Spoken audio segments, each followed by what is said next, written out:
Sinong umaahon, tayo ba o sila? Mga ngiti nila habang nakalubog ka pa sa napuntang bulsa. Pinaghirapan kong mga barya, minumulto na ng mga pangako nyo. Hoy, makinig kayo.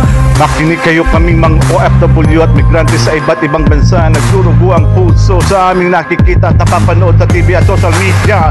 Pinagyayabang nilang yaman, magagarang sasakyan, pero nakaw lang pala. Korupsyon na nagaganap sa minamahal nating bansa. Puhunang dugo, pawis at pangungulila. Remittance naming malaking tulong daw sa ating bansa sa ekonomiya. Pero napakasakit, lahat ng ito ay napupunta lang sa wala.